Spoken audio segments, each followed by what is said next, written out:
Hello, everybody. Welcome to the Awake Illinois live stream. I am Shannon Adcock, founder and president of Awake Illinois.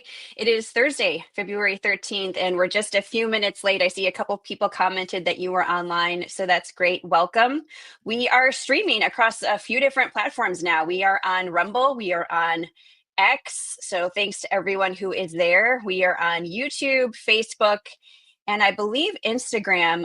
Instagram has been a little wonky, so if we have to get that started manually in a bit, we will do just that. But I'm so excited that my friend and fellow advocate is joining for this conversation. He is a woke slayer. He is a fierce parent and just a super sharp guy on all the strategies that you need as parents. And he and his team at Courage is a Habit.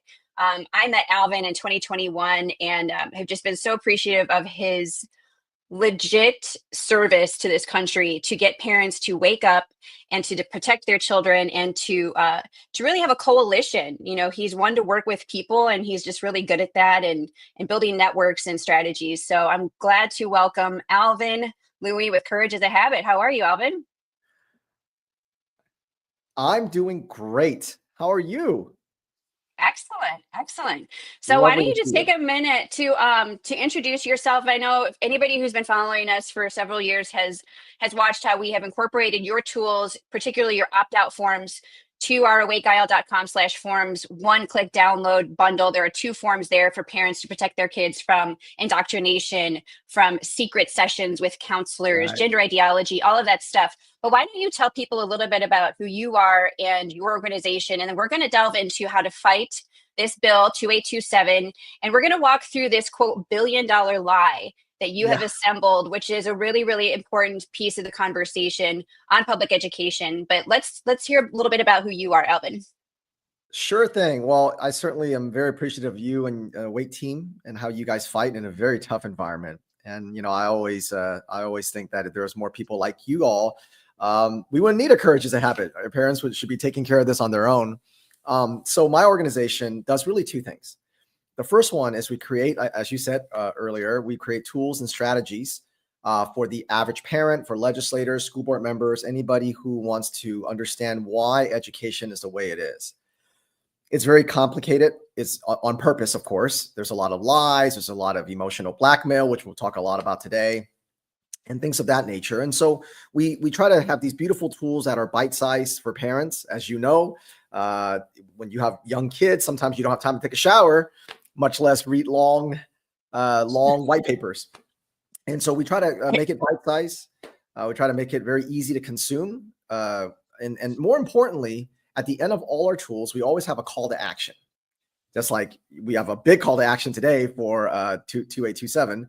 But we always have to have a call to action. And the reason why is that we found that if you, and this is very typical of people on our side of the fight, where you're so passionate about sharing things with parents that don't know, that there's an eagerness to basically put a fire hose on them. And it's just creating a ton of outrage. Can you believe that? Can you believe that? Look at this, look at this, look at this. And what happens is if you have a lot of outrage with no outlet, you end up creating hopelessness. Mm-hmm. And you and I both know that one of our biggest challenges for our respective organizations is getting parents to actually take action, not just complain. And so hopelessness or apathy is the reason why we got here. So there's a balance of creating the outrage in terms of letting them know the facts of what's happening, the reality, but then also knowing when to stop and say, here's something you can do right now. And then continuing their education and their awareness and then their advocacy, you know, throughout, as a long game, not a fire hose. So that's the one thing that we do. I think that we're probably, you know, when we first started. The second thing that we do, I think that's probably even more important, is we always say that children are being brainwashed politically, sexually. But before children can be brainwashed, the parents got to be brainwashed first. And so the second thing about Courage is a Habit that we do is that we give parents tools to de-brainwash themselves. All right. I like how you say that. You told me this not too long ago when we were dealing with this very emotional issue here in a district in Illinois, where young children were being exposed to gender ideology, particularly transgenderism. And you said to me in a phone call, Shannon, before they could indoctrinate children, they had to indoctrinate the parents first. Right. And, Powerful. s- and so what we try to do is when we either do whether we're speaking or whether we're doing a workshop or, online, and we always, we really focus on how is it that you're able to, how are they getting to your kids? What have they done to you? And so one of the things that we teach a lot of, there's a lot of psychology and a lot of both emotional and mental, but like one of the examples that one of the concepts that we give, and we try to teach concepts, because if parents don't understand the concept of manipulation and narcissism and brainwashing, then all they got to do is change the words and then parents will fall for it again. We're seeing that now with the DEI, well, we call it die, but the DEI, where Trump is saying, here's the EO, we're going to wipe it. And what do the companies do? They take it off, everybody cheer, but then next week they simply put back a different level, right? They just call it, belonging and community outreach instead of DEI. But if you recognize Resiliency, right? All of resiliency, those words. Yeah. collaboration, sustainability.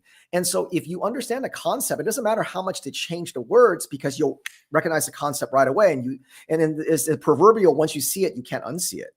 So one of the concepts that we teach, and is very, very, very relevant to what today for the for the bill here, is the concept of language contamination. And the easiest way we teach parents is that language contamination is they use your vocabulary, but not your dictionary. So they'll say words and you're like, oh, that doesn't sound so bad. That sounds pretty good. I believe in that, but it's not what you think it is. And so that weaponizing kindness, weaponizing your empathy, which is huge to your bill here. And so those are some of the things that we do. And certainly I hope that today we can talk about some of those tools so parents can help fight 2827. Yep. So courage is a habit.org. Yeah. So this is a language contamination. So this is kind of what you're talking about. Right. The effort remains, but the terminology, whatever they title it, changes. So you have to know how they're operating, what the end goal is. And so when it comes down to, talking about this bill and this attack on homeschool, we'll go into the specifics of it towards later on in this conversation. Sure. But it's important to know, we'll get into this 2827 and why we're launching this attack. And your organization was huge in helping us fight 4876 last year, which was a radical bill filed by Rep. Stava Murray. Right. And she wanted to call any of us parents child abusers, with criminal penalties applied if we did not lean into the lie of gender affirmation and telling our children that they can and should be the opposite sex when they're dealing with mental health struggles. So that brought a huge amount of awareness to the state of Illinois and to the conversation at large across the country. And you're seeing now the house of cards is starting to fall. There's still a lot of awareness that needs to happen, but we're doing the same thing again, empowering people to know what's happening and the agenda behind launching this attack on homeschool. And we'll get more into that in a bit. Real quick shout out to Libs of TikTok. Alvin, I know you're a fan of Chaya. She is the biggest whistleblower across the country for all of the things that are crazy happening in our culture and in our schools. And she actually shared the video that I had posted talking about the specifics of this bill. I know that she is a big homeschool advocate herself. And so this went viral. So far, there's like over 870,000 views on it. And so this is massive. And people across the country, as they're seeing this conversation evolve in education, school choice, however you want to call it, parents of homeschoolers are very, very skeptical when it comes to education policy shift. And this bill would be a huge attack on their education freedom. So thanks to Libs of TikTok for bringing that awareness. But before we can delve into that, let's talk about your tool here called the $1 billion lie and kind of delve into the money, the agenda, and the issues right now in public education that people need to be aware of that will eventually, as we know, seep into continued overlording by government into, for example, the freedom that parents want to have protected of school choice and how that could be compromised. So let's delve into this $1 billion lie. Absolutely. And so I often ask this question when I'm, doing a workshop or speaking or something. I would say, do you How is it that a mother in Silicon Valley, San Jose, California, tech capital of the world, have the exact same problem as a mother in rural Montana? How's that possible? That would virtually and literally be impossible, because even within a state, you have different cultures, different tastes in food, different music. So even if all the teacher colleges brainwashes teachers and school counselors the same way, by the time they get back to their respective community, the community at large and their own upbringing would water down the indoctrination, so that a mother in California or a mother in Virginia would have very different problems than a mother in Indiana or a mother in Idaho. But they don't. So when we talk about education, unlike everything else we talk about blue state, red state, but not education. Why is that? So there's an umbrella that governs all of K through 12, and that's called social emotional learning. It is obviously we've talked about this and we could do a whole episode just on that, but in short, it's a mental health Trojan horse program.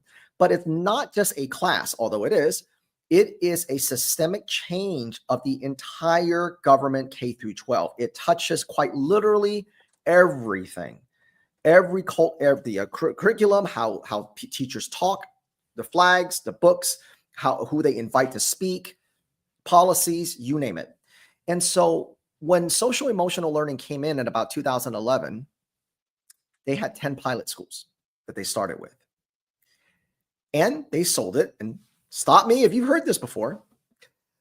Social emotional learning is crucial to children's behavior, academics, and attendance. If their mental health is not taken care of, they can't learn. So social emotional learning will help children improve their academics, will improve their behavior, will improve their attendance. And this is something that the schools all need to be doing. So it's going to cure all those problems. All those problems will go away. All those problems will go away back in 2010, 2011. So they came in 10 pilot schools, okay? 10 pilot schools. They came into, several districts, right? Big districts. But the first of the 10 was Chicago Public Schools. So there is no school district.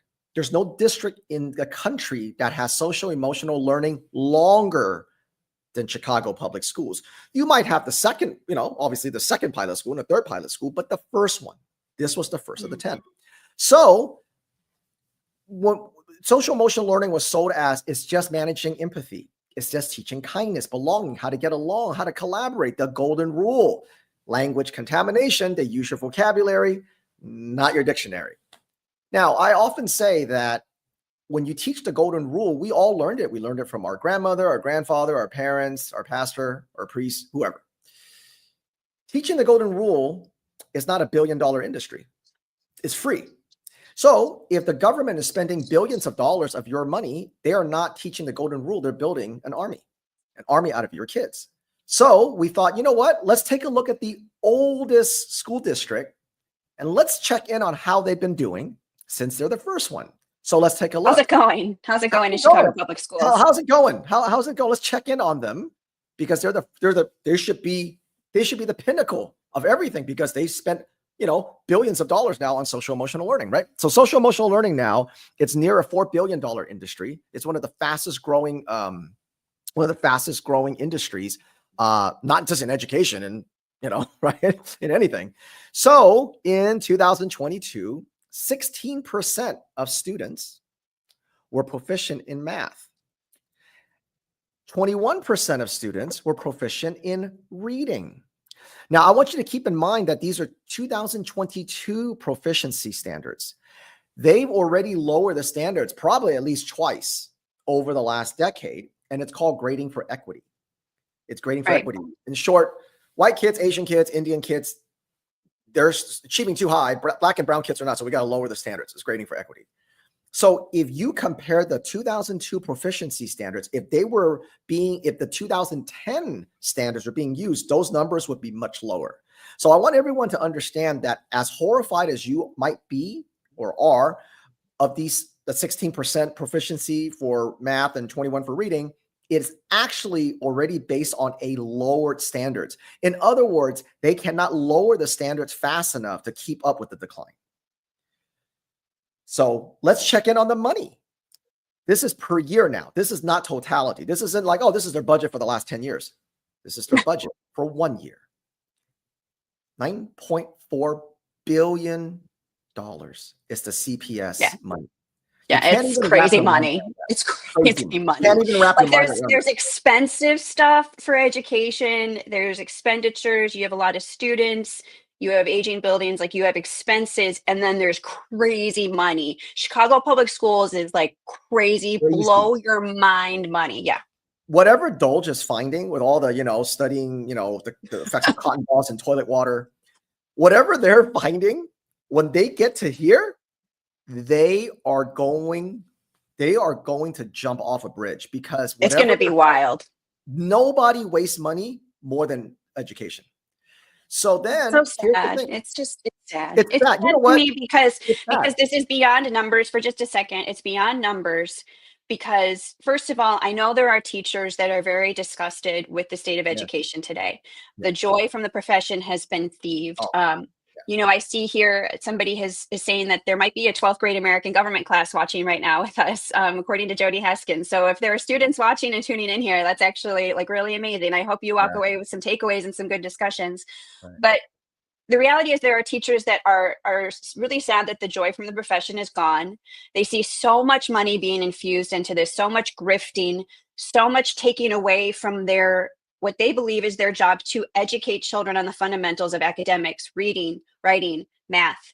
And all of this money has been put in to effectively dissect these children in every manner possible: their race, their sexuality, their identification markers, all these things. And it has become this pseudo religion, and they are not teaching the children to read. And the teachers are being robbed really of a profession that started out as something that could do good work in the classroom to something that's been totally, manipulated. And there are children that are being set on a course for failure. And it is not because there isn't enough money or enough time in the day. Right. No. So I do feel badly for teachers and students that have been used as pawns. Absolutely. And you can see that the enrollment's down. They've lost tens of thousands of students over the last 10 years, but the budget keeps going up. And what's even more shocking, if that's not shocking enough, they have a $500 million budget deficit. How do you have a $9.4 billion budget and then a $500 million deficit? Obviously, the money is not being used, obviously for what it is. And, you had said that there's a 12th grade class watching, and you've got, obviously, if there are young people watching, I would say that the best thing that anybody can do for you as a young person is make you independent. And what does independence mean, right? If you're 12th grade, obviously you're like, 17, 16 or 17, 18. And because you haven't come out into the real world yet, independence sounds very different to you today. Independence, maybe you have your own car. But true independence is your ability to be able to create a life for yourself independent of government. That's true freedom. So that means that if you're, I can drop you anywhere. If you have a solid baseline of academics, I can drop you anywhere in the world and you'll find a way to make money, and you'll find a way to be able to insert yourself in a community and offer value. What they're doing to your peers, because this is coming from a Christian school, but your peers that are in public school, what they're teaching them to do is be social justice soldiers. So these kids can't read. Here's the thing about reading. Reading, you should spend your first 3 to 4 years of your life learning to read. Then after your first 4 years of your life, you're reading to learn. So if you can't read, you can't learn. If you can't learn, that means anybody can feed you anything, and you don't have the ability to go and see if they're telling you the truth. So that's one danger. But if you can't read and you can't learn, that also means that you can't earn. And if you can't earn, it's so attractive when the government comes and says, I'm going to give you free stuff. Let's blame a rich person. Let's blame a white person. Let's blame this person and this group and these families, because you're so hungry to try to crawl out of your circumstance that when someone offers you free things, you just don't have the capacity to see the manipulation. And that all stems from reading. This is why what they've done to education is it should be a crime, because they're taking your parents' money, they're taking your money and using it to create these soldiers who, once they're done, they're going to discard them. They're not going to care for them. There's no such thing as a 45-year-old activist. They're all young, right? And so that's really the heartbreaking thing of it. And so for the young people watching out there, the best thing you can do is and be independent. And then hopefully you're getting a great education at this Christian school. And because once you learn to read and once you learn to critically think, not critical consciousness thinking, but critical thinking, then people can't lie to you, because you know how to go and find out things for yourself. And that's where we're really trying to, why we're trying to help, kids across the nation. Right. Well, and also in high school, you start to see even discussions on what are the approved sources for news. Well, you shouldn't look over here. You should look over here. And so, all of the instruction can be infused with those pulses, or what I call dustings of indoctrination, where it just seems really harmless. But if what's happening in the home is not intentional to be the barrier between that and what your family believes in, or your values or truth, just simple truth, your children could be very easily indoctrinated and wrapped up into the lies. So the $1 billion lie. You call it dusting, but there's actually literally a whole psychological program. It's called nudging. It's called nudging. And there's actually 400 nudge centers around the governments worldwide. And so that's exactly what they're doing. It's dusting, nudging is the same thing. So you're absolutely right. Yeah. So this is a very sad case study, Chicago Public Schools, where you have so much money that has been infused into a lie that has not resulted in any metrics of success for these students and their academic outcomes. I'm going to show really quickly. Let me show that. I'm going to show yours next, but I just want to show this. Let me see if I have it here. Yep, this. So this is actually a 2024 reading snapshot of Illinois. And this is from the NAEP. A lot of people call it NAEP. You'll see people commenting on mainstream media about this. Right. And with this, this is basically the nation's report card. And what you see in Illinois, look at this gray area right here. This is below the national basic expectations for proficiency. Right. We are in the largest group right now since over 20 years of people who are below the national average. And if you look at our state, we are the lowest we've been since 2003 is the beginning of this graph. Jeez. Billions of dollars. You mentioned billions of dollars in Chicago public schools alone. And we are at the lowest reading scores ever. Now, Pritzker and Tony Sanders, our state Board of Education superintendent, they'll manipulate this to be like, look at our percentages have increased and all these different things. I mean, they spin everything. But we are the lowest we have been in over 20 years of all of this bloat and all of these lies that have been funded, all this grifting, when really the majority of the day and of the time should have been in literacy. But what's really sad is so many of these programs have been focused on, well, we're going to help the minority communities, right? We have more diversity, we have more equity, we have more inclusion, basically what I call dissection of children. And look at the score gaps. In 2024, Black students had an average score that was 26 points lower than that for white students. This performance gap was not significantly different from that in 2003, 34 points. So these children have not done any better after the billions of dollars that have been put into these programs, all in the name of we're going to help minority students. It was always a lie. Well, equity was always the race to the bottom. 100%. But this is a huge, this is just, you need the receipts to say like, because some people might see the $1 billion investment and be like, no, I think we did help children read. No, we did it. No, you didn't. It's the worst it's been in over 20 years. So we have a major issue here. So let's go back to the $1 billion. And don't let them to do this and deflect the responsibility. They'll say it's because of COVID. No, it wasn't because of COVID. Oh, it's because of cell phones in the classroom. No, it's not because of cell phones in the classroom. Oh, it's because parents are not involved enough. You could make an argument for that sometimes, but I would. I think that there is a parenting crisis too, for sure. Yeah. But it's restorative justice, it's social emotional learning, is the putting in all the dissections that you mentioned. So that's the core issue. But these education swamp organizations like EdSource and all those places, they love to write, they love to word salad and philosophy wise go, oh, this must be something else. But it's not. It's exactly what we're talking about here, because this is the system. Everything else is very superficial or kind of auxiliary, but it's this right here. So COVID, don't let them blame that. They will ride COVID forever. It was already on the way down. Did COVID help? No, COVID didn't help. But, well, actually, you know what? I would say it did help some students because they got them out of the indoctrination and then they were home. So, well, a lot of students left the public schools because the never came back. parents said this is not going to work. Yeah. Like this is not going to work at all. And what was really interesting was one of the smaller percentages, I should say, of populations that actually realized that the concept of independent learning and maybe even some online tools was better than the public schools, where students that have genuine learning struggles and difficulties and or autism and were having such regression in the public schools that when they could work independently, their parents said they actually thrived. So there were so many variables at play. Yeah, right.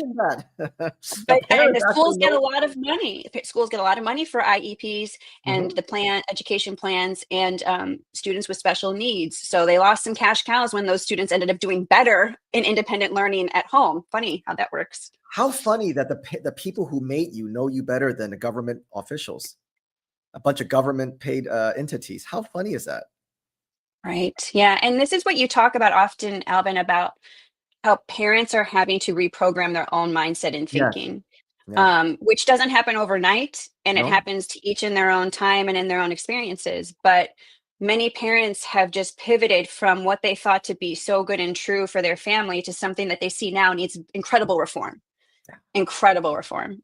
So this is another $1 billion lie. You show that not a single student is proficient. This has made national news. I know you pulled some of the data from Wire Points. Walk us through this graphic. So this one here is the same thing. The numbers are the same because this is still Chicago public schools.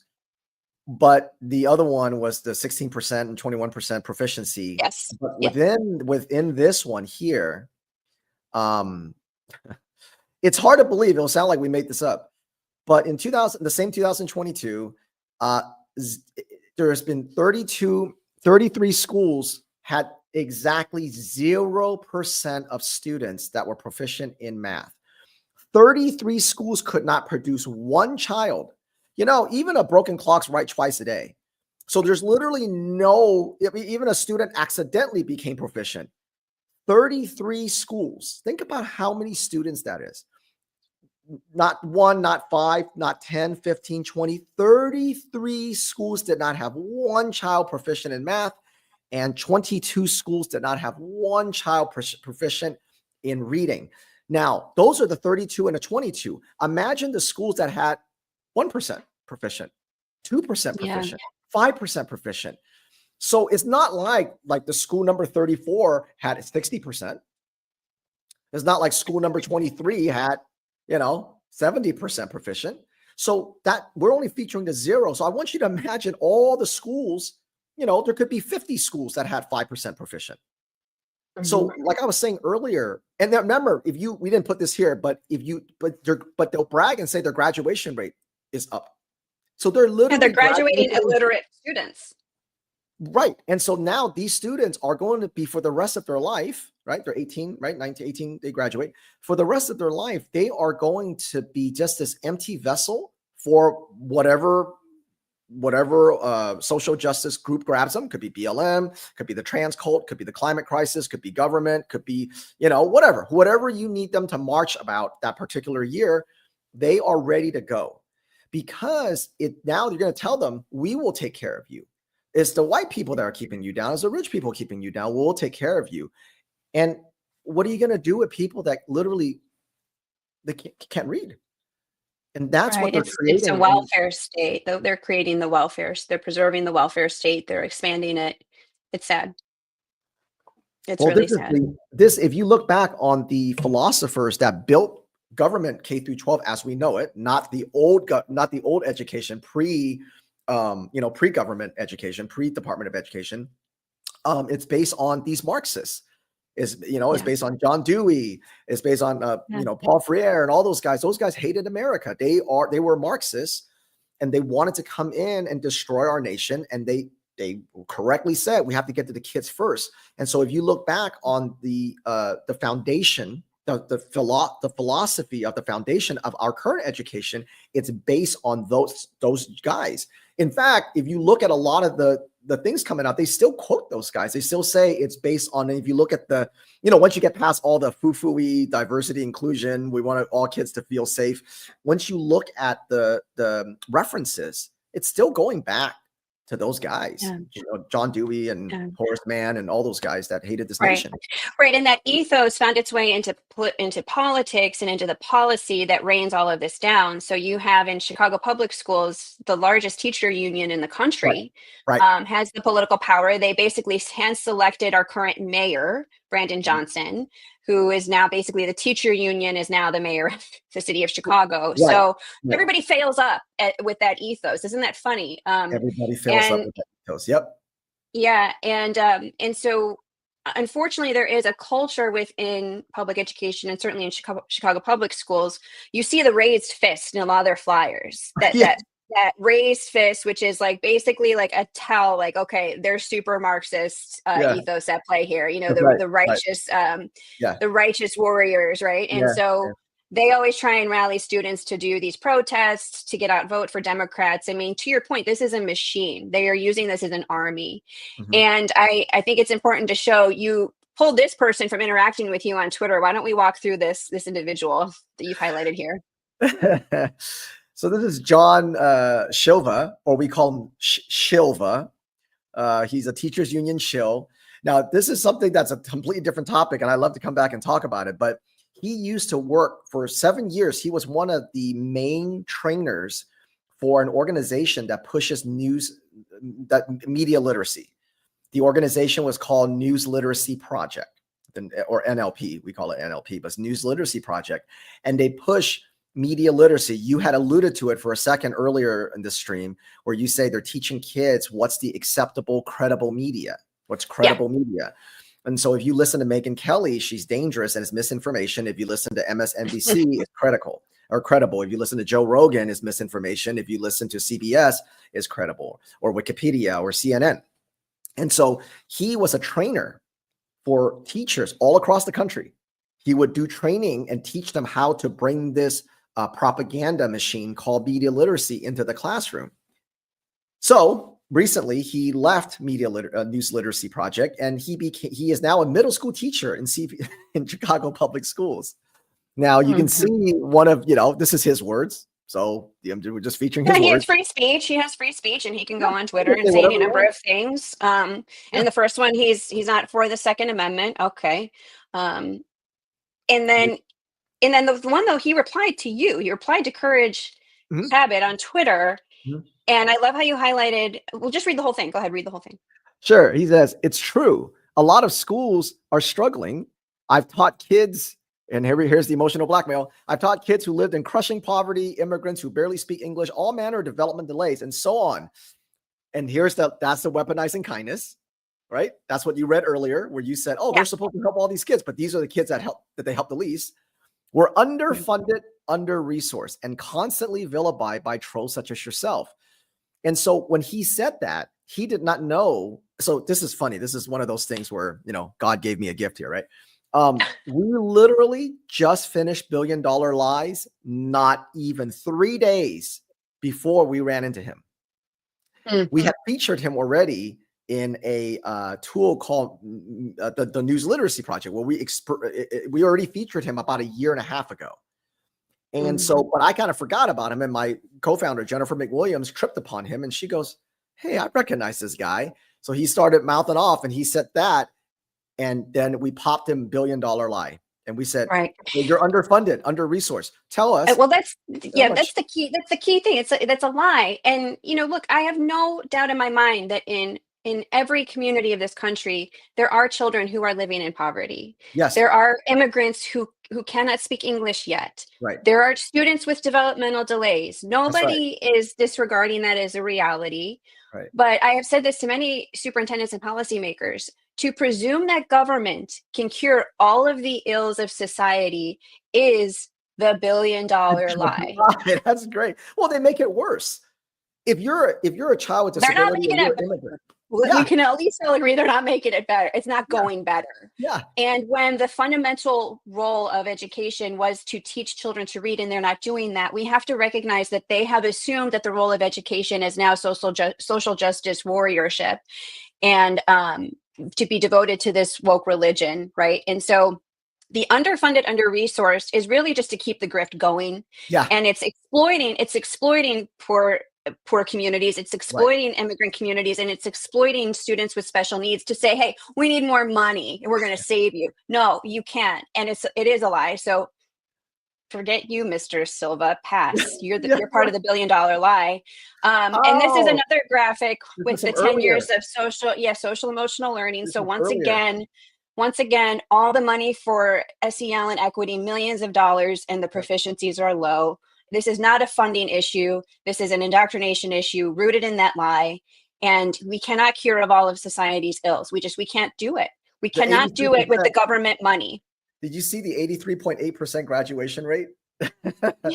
Oh, yeah. Okay. So I had this graphic. Okay. So, and Pedro Martinez, he was just fired right before the new year as CEO. Quote, this is a wonderful sign of our district's progress. So Yeah. Pedro was there while they had millions of dollars going into social emotional learning. They lost 63,000 students. The math proficiencies are abysmal, crazy budget. But guess what? Here's the good news, Las Vegas. See that? Welcome to fabulous Las Vegas. Rumor Yeah. is he's looking to get a job in Las Vegas public schools. So Oh, have fun gambling on that guy. And when he starts talking about social emotional learning, maybe you want to pull up this graphic and say, yeah, no, we're not going to take your lie. hey now. Yeah, I didn't know that. So, hey, parents in Vegas, take Viva that. Las Vegas, Take Pedro. these graphics and say, hey, you want to repeat what you did in Chicago? No, thanks. Yeah. No, thank you. So this teacher's talking about, again, underfunded, under-resourced. Let's take a look at Illinois' expenditures per student. We are actually one of the top 10 states in spending per student. Wow. $21,000 on average per student. And Gee. again, WirePoints has done a whole lot of research on the data through the test scores, through the reporting by district. Only 39% of students in Illinois are reading proficient, and only 28% of students in Illinois are math proficient. All that for $21,000 a student. So you whole come back Illinois. to Gee. education freedom, and if you are a family that wants to homeschool, Mhm. Yep. however much money you want to put into that, Mhm. it actually isn't very costly, but it can be Right. if you want to really expand into any Yeah. manner of purchasing resources or tutoring or any number of other things, enrichment.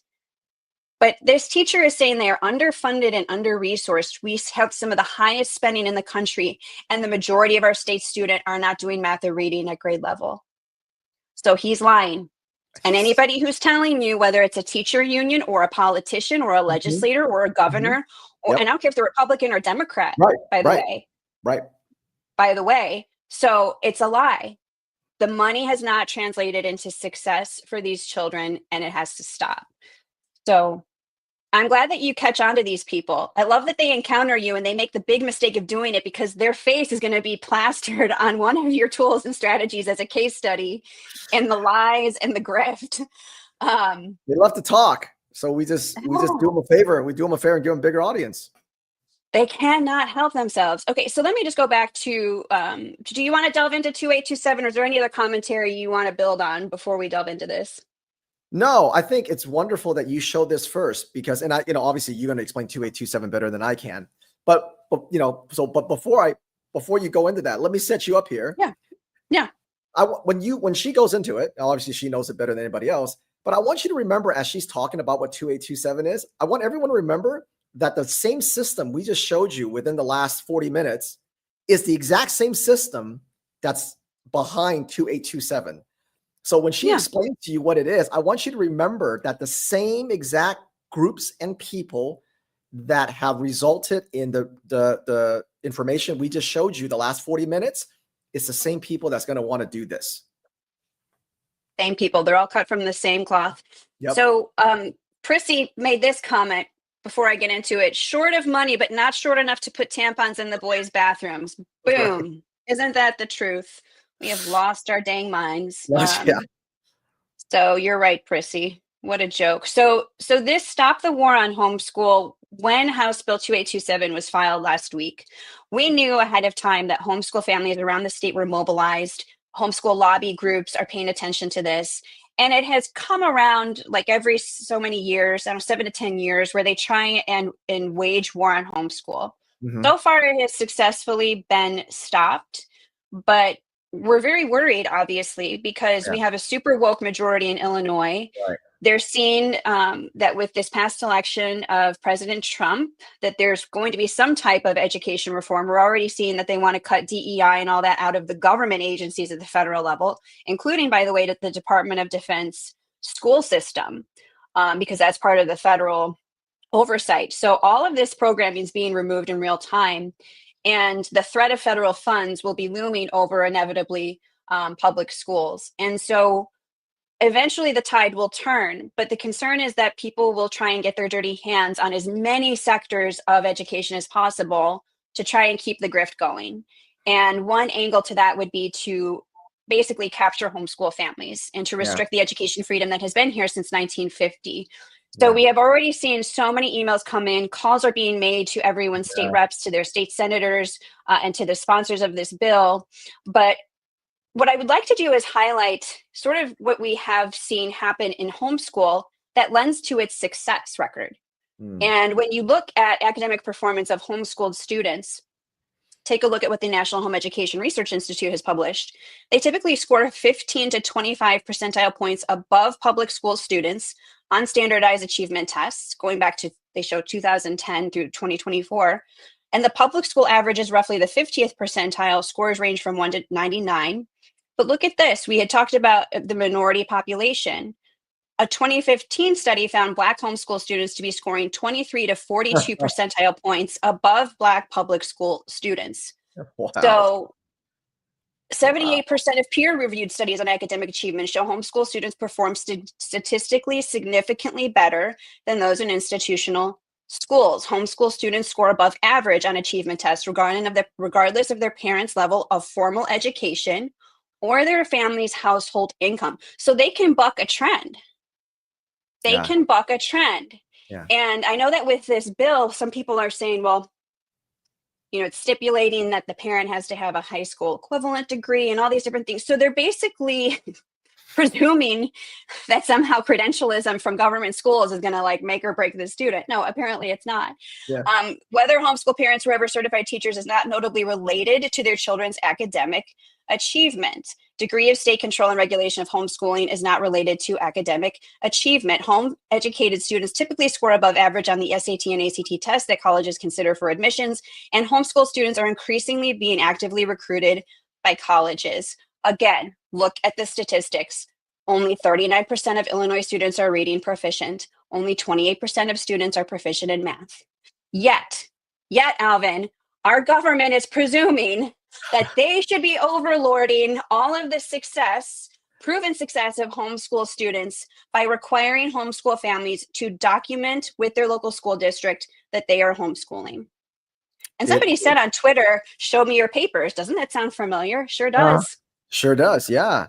Well, the thing is, this capturing of the education system, where they're churning out social justice activists, you know, kids, young people who hate America, anti-Constitution, and all those things.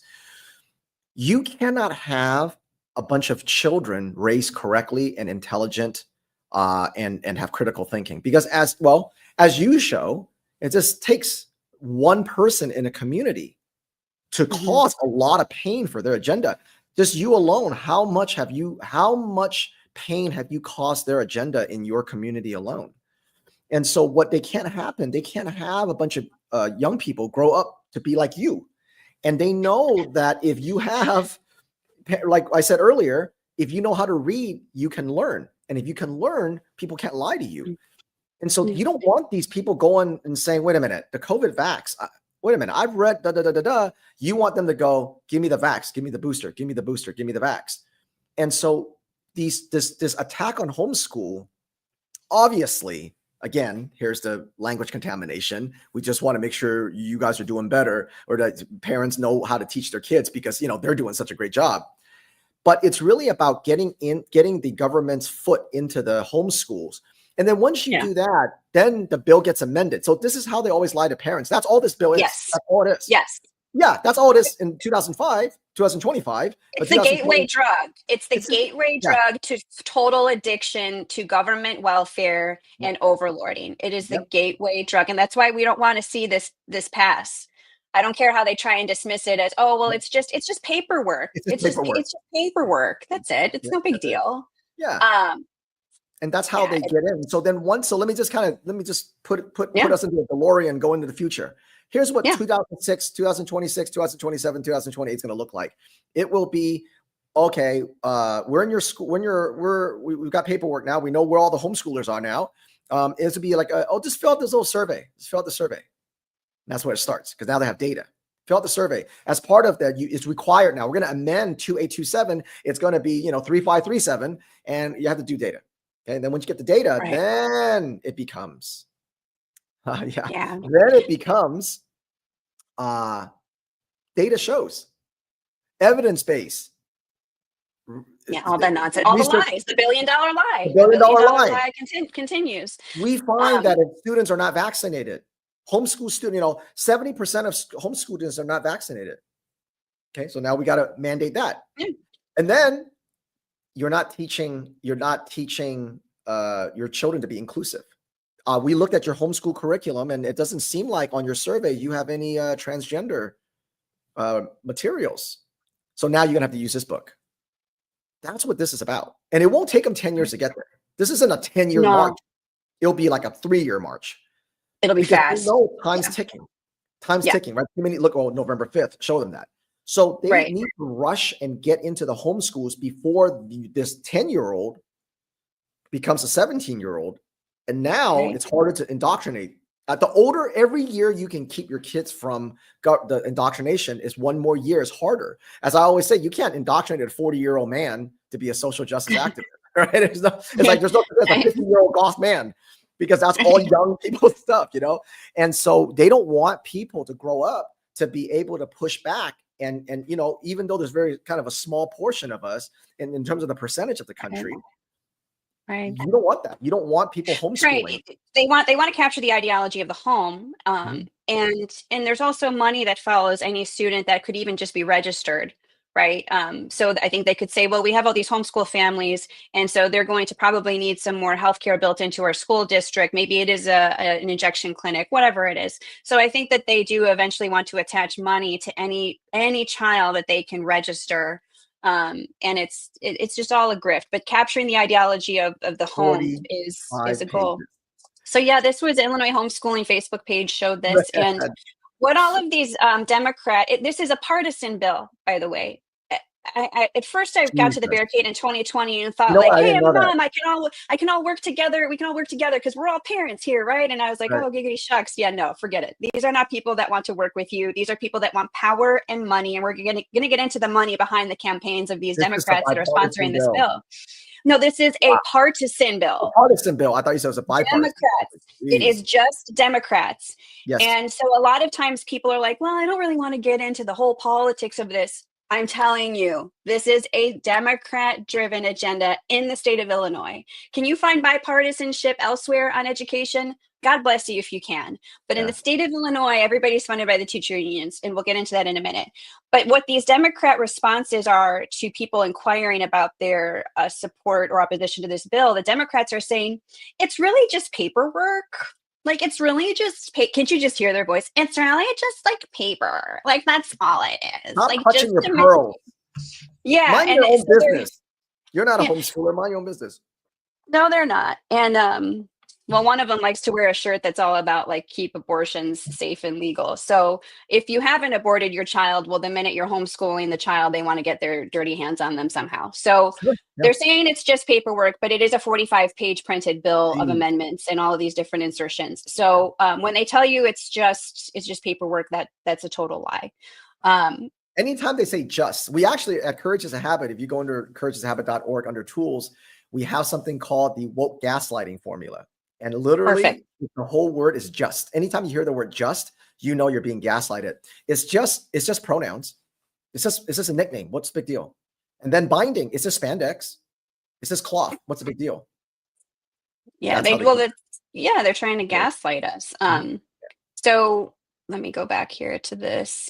So then again, it's going to require homeschool students to submit registration materials. If the family does not, and basically that they'll be called truant, which means that you could get a home visit. You could have penalties applied. So this is putting homeschool families on government radar and surveillance. I use those words. I don't know what other words you could use. Yeah. What else would you This use? is to surveillance families, and this to me isn't the biggest bullet point, but it's going to require homeschool students that do enroll in public school in part or attend activities to submit some type of medical documentation or exemption. For now, there is exemption allowed on vaccine scheduling for religious exemption. But even we saw during the events of 2020, the medical apartheid effort in Illinois was huge. It was one of the biggest reasons that we actually ended up with such a big platform was because you had people that were teachers, that were in military, that were in companies, and they were being forced to take an experimental injection. Children were being forced to wear the masks. I mean, people know that I was one of hundreds of parents that sued Pritzker to preserve our children's due process rights. So, this one, if you're going to have your child enter into a government school or activity, that's by default known. They're already going to expect that documentation. But that's why a lot of homeschool families are like, well, then, no, we're not going to go there. Right. But you should always be on guard in a state like Illinois. We have a lot of healthcare systems, big healthcare systems based here. We have pharma companies based here. The medical apartheid was huge. So that's keeping a lot of families from even wanting to dab their children's toes into the water of public school. But a lot of them know that. And then it's going to require non-public schools to register with the State Board of Education. So you could have a little co-op, you could have a little Christian school, little one-room schoolhouse, whatever it may be. They're going to be required to register with State Board of Education, which, as we know, overlords curricula, tells anybody that sexual education has to be K through 12, radical, comprehensive, CICUS, advocates for youth, transgenderism, conversations starting in kindergarten, all the terrible things that we have highlighted already.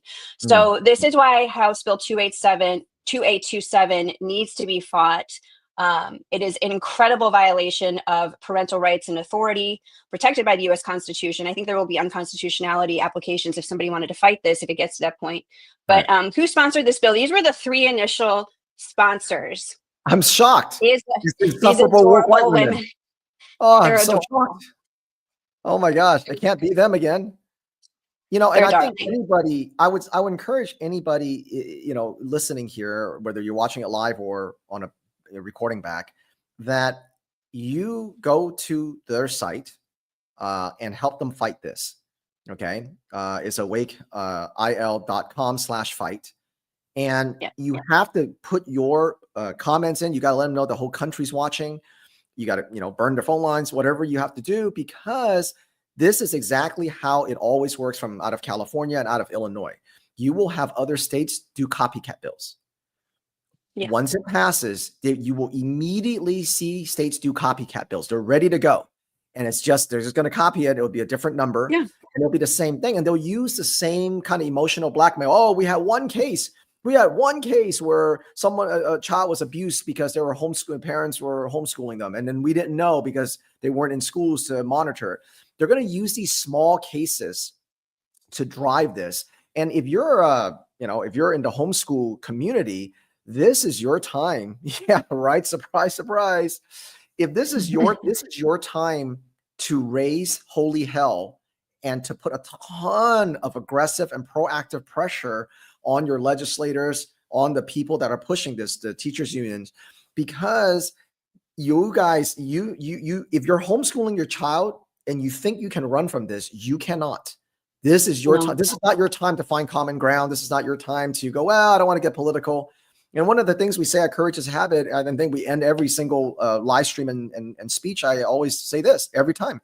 If you don't stand up for your children today, they will live on their knees tomorrow. And now they don't even have to live on their knees tomorrow. They'll live on their knees today, because they're going Yeah. to come into your home and they're going to go, they're going to basically everything that the reason why you homeschool will be in your home. The reason why you're homeschooled, or the reason why you homeschool to get away from the public school indoctrination, they will bring into your couch. That's what this bill is going to do. Right, exactly. Or your Christian school, or, whatever your ideology and ethos is, will be compromised. And so Yep. this is very scary. These were the Mhm. three initial sponsors. You have Tara Costa Howard, a Democrat out of Lombard, 42nd District, Kelly Cassidy, a Democrat out of Chicago's 14th District, and Michelle Mussman, a Democrat out of Schaumburg, 56th District. These were the initial three women. And so there were a few days now where we've had their phone numbers and their emails connected to our awakeil.com/fight opposition page. But as we go further into this, we see that more woke white women have been added to the sponsorship. I'm sorry to laugh, but it's just, it's none of it is surprising anymore. And yeah, go ahead. They've never met a social contagion they didn't love. That is the insufferable woke white woman. They've never met a social contagion they didn't love. Yeah. Unreal. So the first three are at the top there, and then added to that, Representative Katie Stewart out of the 112th District near Collinsville, Representative Mary Beth Canty, 54th District near Arlington Heights, Representative Jan Ying Rohr, she's mine, I get her, Naperville, 41st District, Nicole Grassi, 53rd District near Arlington Heights, and Representative Margaret Croak, 12th District out of Chicago. So these women are all the mean girls right now coming from homeschool and pushing an agenda that is wicked and must be stopped.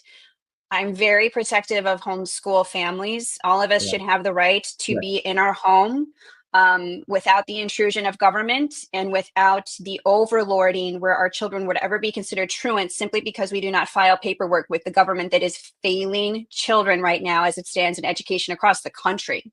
Yeah. Right. We already covered the $1 billion lie. So if you're just joining us, please watch this after it's done posting from the beginning so that you can really get the full picture, because I don't get any money for doing this. I do this because I feel called to empower you. I put time and energy into this because I am very protective of children, and I see the bad actors that through power or through money are trying to get to your kids and are compromising the values of your home. And so homeschool is, to me, a really big hill to die on. And so these are the sponsors right now. And I want to show the ideology and mindset that they have as politicians in the state of Illinois. And if you are not familiar with teacher unions, I welcome you to come out from under your rock and dust yourself off and realize that all of the failures that we could apply to the grifting, to the indoctrination, comes from the political power brokers within the teacher union. Right. The last administration was very close to the teacher union, whether it was lockdowns, whether it was masks, whether it was radical comprehensive sexual education, forced vaccinations, injections, all of that lobbying was done via the political machine known as teacher unions. Millions of dollars get put into Illinois campaigns, including majority of these sponsors. And so I don't know that I have time to go through every single one and break it down for you. No, but this is great. I'll do a video of this later to just focus on the campaign donation. So this is from Illinois Sunshine. I'm sorry, I don't have the link here, but I'll have it when the slides are posted to the blog. But this shows the top donors to all of these politicians. Tara Costa Howard, I mean, 1.4 million from the Democrats of the Illinois House, but you have IPACE, the Illinois Federation of Teachers. You have JB Pritzker. Look at the thousands upon hundreds of thousands of dollars have been donated to her. She is a bootlicker and a puppet for the teacher unions and for Democrats. So you need to know this, and every single person that is sponsoring this bill, Democrat Party of Illinois, IPACE, $145,000. Illinois Federation of Teachers, $120,000 to Michelle Mussman, initial sponsor. Kelly Cassidy, Illinois PAC for Education, $66,000. This is great. What a way to show exactly. Amy Stewart, $285,000 from IPACE. That's a teacher union. All of these people are getting hundreds of thousands of dollars. Mary Beth Canty, iPace, $59,000. I mean, every single one. Janet Yang Rohr, JB Pritzker gave her $57,000. iPace, $169,000. She is big into the radical comprehensive sexual education. She Wow. voted yes for that. Nicole Grassi, iPace, $10,000. Democrats, $237,000. North Suburban Teachers Union. She's a smaller district. Her numbers are a little bit smaller. Margaret Croak, 12th district. JB for governor is her top donor, $162,000. Jeez. She actually doesn't have teacher union listed as her top 25, but JB Pritzker's her number one. So that automatically by Yeah. default makes her a total bootlicker. Right. So you can go Wow. through and Oh, take a great. look at their top donors, but these Well are the done. people that believe they should overlord your children, and they are waging war on homeschool. So far, more than 550 emails came through just our form alone. I know that all these Beautiful. different homeschool groups and networks are doing their own efforts directly. They're doing Mhm. ad hoc things. They're doing phone Good. calls. So keep Good. it going. Every measure matters. And when you make calls, you can make them to your state senator and rep, even if they're Republican, even if they're not Mm. sponsors yet, and tell them why they should oppose it. Yeah. Obviously, call the bill sponsors that we just mentioned. And then the Education Committee is one of the two that could be hearing this bill next week, maybe as early as February 19th at 8 a.m. So we have put here the numbers of the Education Committee members so that you can call them now and start voicing your opposition now before they even meet and hear the reading of this bill, possibly next week. It could be a different committee, and if it is, we'll post that. But it doesn't hurt to just flood so that when everybody convenes in Springfield, they should all be saying, I am getting hit Yeah. by constituents that they do not want this bill passed because they talk. They all talk to one another. And so it works. So keep it going. And the homeschool families across the state are so appreciative. We as an organization are so appreciative because we know you could do many things with your time. But this is a very worthwhile effort because the power of the people, it works. The political pressure Yeah. works. Doing these types of things, clipping these sound Mhm. bites and showing people the graphics of who sponsors these campaigns for these Democrats. Yeah. Share all of it. Share all of it. That's amazing. This is great. What a job you did on this. This is a ton of work to pull all that and show it the way you did. This is great. Yeah, and I Thanks. think this is everybody. We cannot encourage people enough to take actions into their own hands and get their hands dirty, because it's so easy today to say Trump will fix it. And Trump is doing, and his team obviously are doing amazing things, and more than even probably we would expect. And so it's fantastic. But what he can't do is stuff like this. This is where there is no Trump appointee. There's nothing he can do to help you stop a bill like that. That's 100% up to you. And I want to remind everybody that in Chicago, you're paying over 50%. I don't know exactly what it is. It's probably much higher than 50%, but you're paying 50% of your property tax goes to these schools. Is going to these schools that are funding these things. And so you are truly the single biggest investor in your schools. You are not the federal government. The federal funding is quite small when it comes to once it breaks it down into the local schools. You are. So when you say, oh, if you do this, you're going to lose your federal funding, that's really small. They should be losing your funding because you're the biggest investors. And so whether you're in Illinois, whether you're in another state, please hit that URL and drop your comments and keep that pressure on. And you want someone like Shannon and her organization on the front lines fighting and taking the massive arrows that maybe you can't. Then at the very least, you can donate $25 to them so that they can continue their work, that they can print things out and they can travel and do these different things, because that money goes a long way. So, you can speak with your voice, you can share, you can donate $25, you can donate $25 a month, you can do a one-time donation, but at least do that. So that way people like her and her organizations that's taking these arrows in a very, very rough place, that they can continue their work. Yeah, thank you, Alvin. I appreciate that. And we do appreciate everyone that does what they can. And everybody can do something, Mhm. even in the state of Illinois. And Yep. from what I'm hearing from people in Springfield is that they do not see how this can proceed. They're really questioning, why these sponsors are being added on. They think that this is political suicide. And I hope they're right. But I firmly believe that the message has to be sent to Springfield that people do not want this bill to Yeah. proceed. Yeah. I think it should be pulled. JB Pritzker should be saying that he would veto it because the tide has turned. JB Pritzker's already in a lawsuit against, he's got one against him and Brandon Johnson for from the Department of Justice because of how they are doubling down against illegal immigration. They're going to not cooperate with illegal immigration allegedly. So, they have enough issues right now. Leave the homeschool families alone. Leave families alone. And so this is not this is not going to go away. We're going to keep fighting it. What other last comments do you have for anybody? I'm going to show a little bit of a clip from Linda McMahon. She was at a hearing today. She may be the next Secretary of Education. But what other rally call do you want to share with people before I close out with that quick clip? I would say that I think you'll probably put a link up to the our tool called Home Invasion. I think you'll put that link up there. And so we wrote this in, I think, I always forget this. I don't know why. I think it was like January 2003 or something like that. And that was our tool that predicted how they're going to come after homeschools and the verbiage they use. And so, Shannon put it up, of course. And is it under tools or strategies? Which one is it? Strategies. Strategies. Okay. I'll pull that up right now. Yeah. And it's called Home Invasion. And it featured this bottom feeder. He was a sexual deviant, but all the words that he used, all the emotional blackmail and things of that nature that he used, if it's not under strategy, there you go. All the words that he used, that he talked about and how he looked at parents is exactly how the teachers unions and the teacher colleges and the superintendent associations and the principal associations, that's how they talk about parents. And so we featured a bunch of his words. Of course, he's a they, them. And but this deviant was talking to different people, gaslighting parents about how schools should have more control.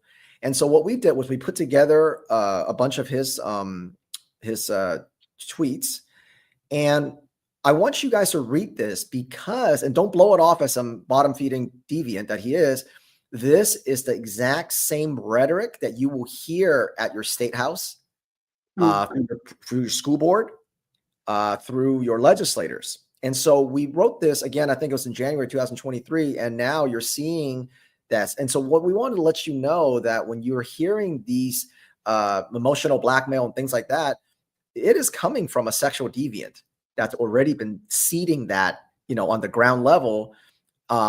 And this is how, and we predicted that, and we wanted to show you this to say, this is nothing new. We saw this coming because we already saw the rhetoric, and this is exactly what, in fact, I think page 2 or page 3, if you scroll down to page 3, we literally said on the top, this same argument we made against homeschooling.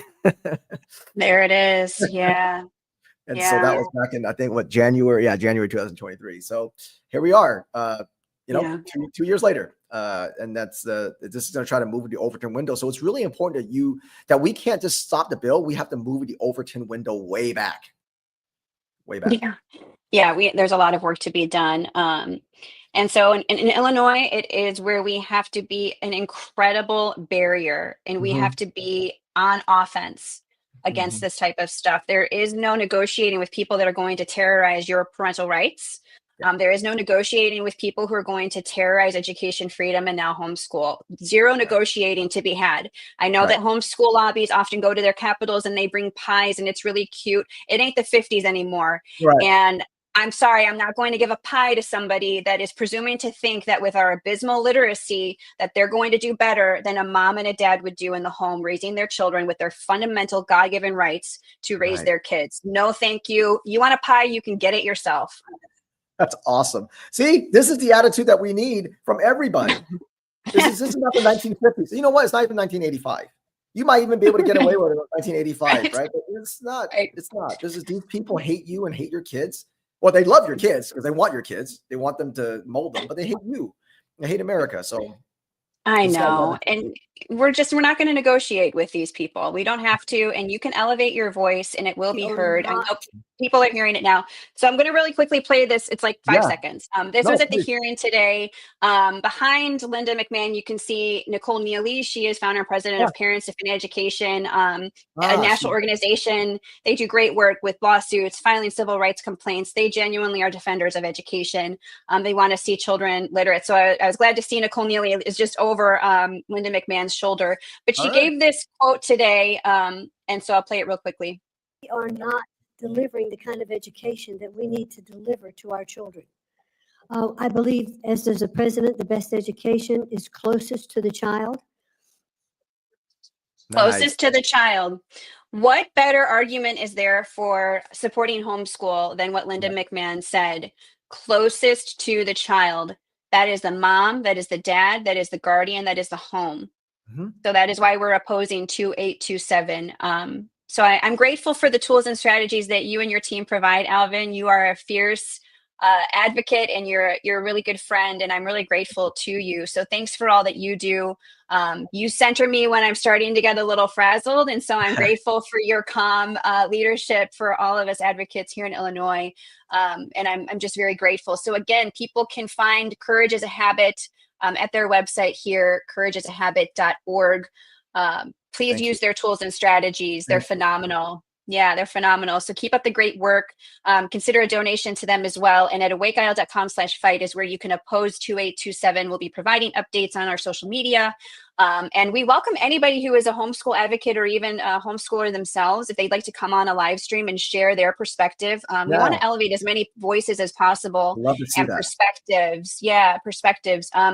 I was contacted by a national media outlet and program that wanted to elevate this cause and asked me to connect them to some homeschool advocates and families. And I did connect them. And I'm hopeful that sometime in the next week that may be assembled and something will be produced and shown. So stay tuned for that. I'm really crossing my fingers. I connected them to 3 really great homeschool families and leaders in the state of Illinois. So I hope that comes to fruition. But if you are in media, if you have any platform, please share this conversation on X or our social media, share the website, and just really support homeschool families and education freedom. We're really grateful.